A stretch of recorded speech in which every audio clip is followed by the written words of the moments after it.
पवन सिंह ने छोड़ा आसनसोल का मैदान या भाजपा ने उन्हें छोड़ने को कहा।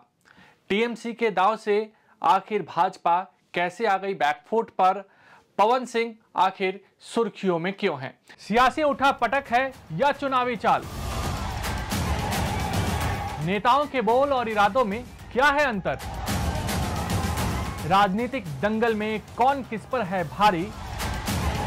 हर सियासी दांव की इनसाइड स्टोरी प्रजातंत्र।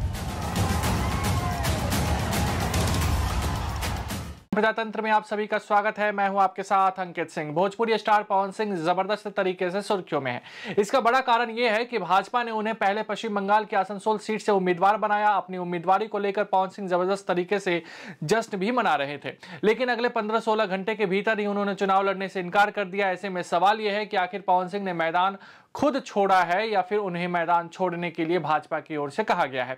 आखिर पवन सिंह को लेकर भाजपा अचानक ही बैकफुट पर क्यों आ गई? टीएमसी ने कैसे भाजपा की टेंशन बढ़ा दी? कैसे टीएमसी ने पवन सिंह को दिए टिकट को महिलाओं की अस्मिता से जोड़ दिया? पहले टिकट फिर इनकार। 2 मार्च को भाजपा ने शाम में आसनसोल से पवन सिंह को अपना प्रत्याशी बनाया। आसनसोल में बड़ी संख्या में बिहार और भोजपुरी भाषी रहते हैं। भाजपा यह सीट 2014-2019 में जीत चुकी थी। ऐसे में पवन सिंह को एक मजबूत उम्मीदवार बताया गया, जहां उन्हें बिहारी बाबू यानी कि शत्रुघ्न सिन्हा के खिलाफ चुनाव लड़ना था। टिकट मिलने के बाद पवन सिंह ने जबरदस्त तरीके से उत्साह भी व्यक्त किया। वह बेहद खुश भी नजर आए। विभिन्न टीवी चैनलों पर अपना इंटरव्यू भी दिया, लेकिन अगले ही दिन उन्हें आसनसोल से चुनाव लड़ने से इनकार करना पड़ा। दरअसल पवन सिंह के गानों को लेकर तृणमूल कांग्रेस ने एक अभियान चला दिया। उनके गानों को टीएमसी ने बंगाल की अस्मिता और संस्कृति के लिए खतरा बताया। उनके कई वीडियो साझा किए गए। फिर सोशल मीडिया पर नया बवाल शुरू हो गया। यहां तक कि भाजपा नेता और पूर्व गवर्नर तथागत रॉय ने भी पवन सिंह को टिकट देने पर सवाल खड़े कर दिए। ऐसे में माना जा रहा है कि भाजपा ने डैमेज कंट्रोल करते हुए पवन सिंह को चुनाव लड़ने से इनकार करने के लिए कहवा दिया। पवन सिंह ने अपने पोस्ट में लिखा कि भारतीय जनता पार्टी के शीर्ष नेतृत्व का दिल से आभार प्रकट करता हूं। पार्टी ने मुझ पर विश्वास जताते हुए मुझे आसनसोल से उम्मीदवार घोषित किया, लेकिन किसी कारणवश मैं आसनसोल से चुनाव नहीं लड़ पाऊंगा। बीजेपी के राष्ट्रीय अध्यक्ष जेपी नड्डा से आज पवन सिंह ने मुलाकात की। उन्होंने कहा कि मुलाकात हो गई है, मैंने अपनी बातें रखी हैं, आगे जो कुछ भी होगा मैं आप सभी को जरूर बताऊंगा। टीएमसी ने कैसे बनाया मुद्दा? संदेश खाली मसले को लेकर भाजपा टीएमसी पर जबरदस्त तरीके से हमलावर है। खुद प्रधानमंत्री ने ममता बनर्जी की सरकार पर महिलाओं के उत्पीड़न का आरोप लगा दिया। संदेश खाली को लेकर टीएमसी पूरी तरीके से बैकफुट पर नजर आ रही थी। ऐसे में पवन सिंह की उम्मीदवारी भाजपा के खिलाफ टीएमसी को बड़ा हथियार दे दिया। पश्चिम बंगाल में सत्तारूढ़ तृणमूल कांग्रेस ने आरोप लगाया कि सिंह के कई गाने असभ्य और इसमें राज्य की महिलाओं सहित सभी महिलाओं को अश्लील तरीके से चित्रित किया गया है। डेरेक ओब्रायन ने कहा कि प्रधानमंत्री नरेंद्र मोदी बंगाली विरोधी हैं। वह यहां आए, महिला शक्ति पर व्याख्यान दिया और फिर ऐसे व्यक्ति को टिकट दिया गया जिसने बंगाली महिलाओं को गलत तरीके से चित्रित किया गया। टीएमसी नेता बाबुल सुप्रियो का भी बयान आया, जिसमें उन्होंने कहा कि एक कलाकार के तौर पर मेरे मन में उनके खिलाफ कुछ भी नहीं है, लेकिन खासकर एक व्यक्ति के वीडियो और फिल्मों में बंगाली महिलाओं को निशाना बनाया जाता है। ऐसे में व्यक्ति को भाजपा आसनसोल से कैसे मैदान में उतार सकती है? ये बात सच है कि पवन सिंह का निजी जीवन भी कई विवादों से जुड़ा रहा है। वहीं उनके कई गानों पर बवाल भी होता रहा है। विवाद बढ़ने के बाद भाजपा ने पहले पवन सिंह का बचाव किया, लेकिन बाद में कहीं ना कहीं पवन सिंह ने टिकट से चुनाव लड़ने से इनकार कर दिया। हम पवन सिंह व्यक्ति या पवन सिंह आर्टिस्ट के कलाकार के खिलाफ मेरा कुछ नहीं है। मैं व्यक्ति पवन सिंह के बारे में भी मेरा कोई कुछ किसी भी तरीके का कोई दुश्मनी नहीं है, लेकिन जिनके वीडियोस में फिल्मों में पर्टिकुलरली बंगाली औरतों को टारगेट किया गया है, उनके बारे में डेरोगेटरी शब्द यूज़ किया गया है, उनके ऊपर मजाक उड़ाए गए हैं, शब्द जो है वो कुरुचिकर है, उनको क्या सोच के बीजेपी जो है पब्लिक रिप्रेजेंटेटिव के तौर पे उन्हें आसनसोल से फील्ड कर सकती है?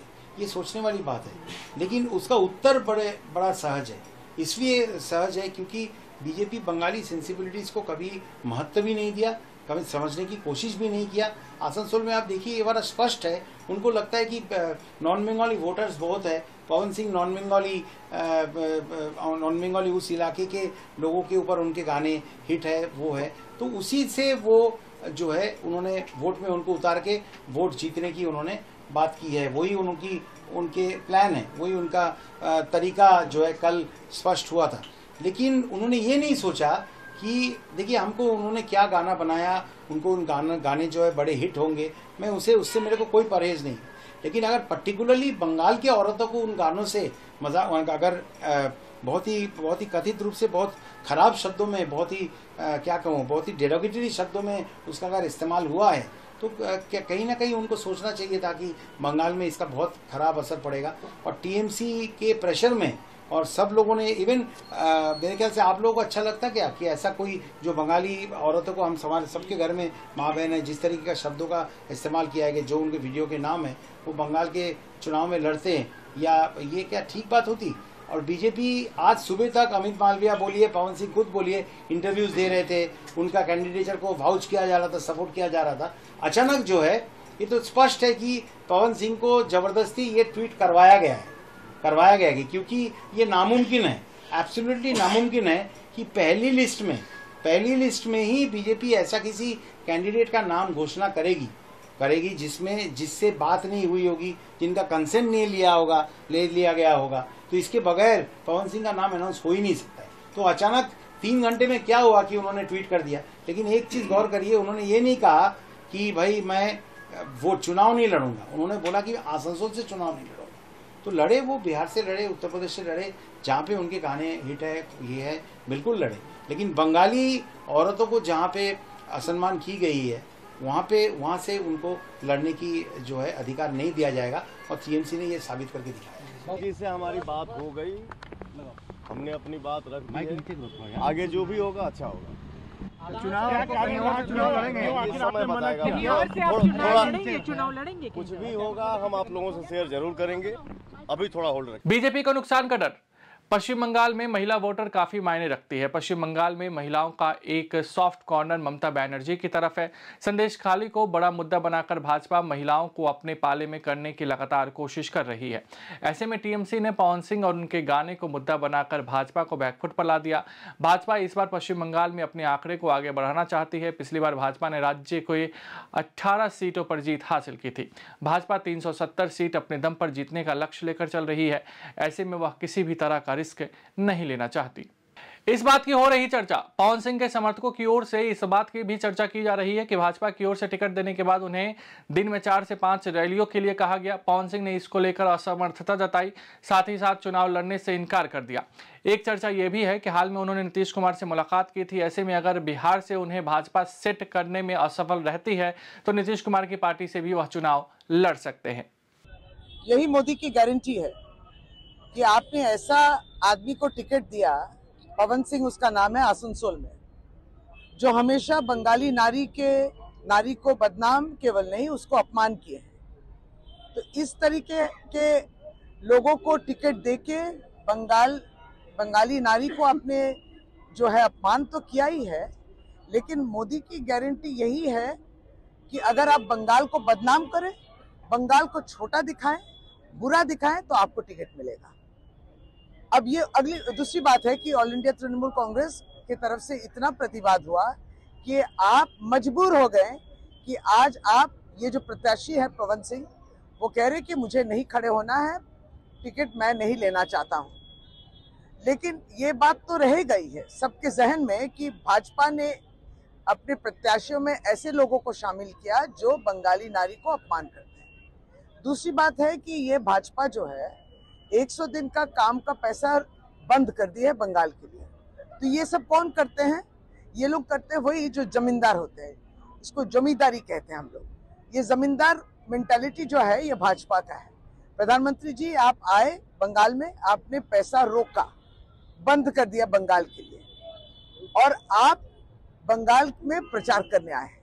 तो हम लोग इतना ही कहना चाहते हैं कि आप एंटी बंगाली हैं।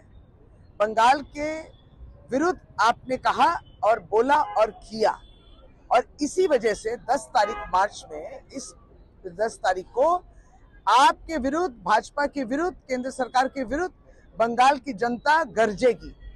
और ये जन गर्जन सभा जो होगी, आप देखेंगे कि बंगाल किस तरीके से प्रतिवाद करता है। ऐसा है कि महिलाओं पर उत्पीड़न क्या होता है, डेरेक ओब्रायन को बोलिए, जाके संदेश खाली में देख लें, फिर पता चलेगा एंटी बंगाली कौन है। अरे ये लोग प्रो मुसलमान है, एंटी बंगाली हैं, प्रो मुसलमान भी नहीं, प्रो बांग्लादेशी मुसलमान है।